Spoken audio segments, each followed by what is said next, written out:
One of the influences on my life as I was being trained for the ministry was studying the work of Wesley. And John Wesley from the 1700s led a revival across the United Kingdom that spread to America in particular. And that revival was rooted in the power of the Holy Spirit and people being convicted by the power of the Holy Spirit. It began when John Wesley went to a meeting, and in that meeting he experienced the Holy Spirit, and he famously recorded, "I felt my heart slightly warmed." Now that's very British, isn't it? I felt my heart slightly warmed. Well, actually, there is that sense of when the power of the Holy Spirit comes, our hearts burn within us.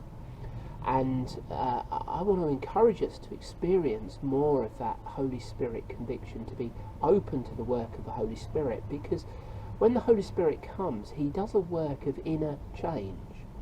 That sense of transformation, the recognition of what we've done wrong and the need to change, doesn't come just from a head. It comes also from a heart of being utterly convinced in our heart of what the right thing to do is.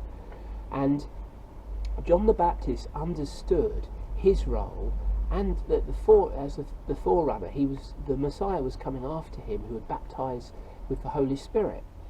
And this understanding of the role of the Holy Spirit to reveal Jesus and to convict people shows that we need to work in partnership with the Holy Spirit. The Holy Spirit is often described as a fire, and when you think of a fire, think of a steam engine.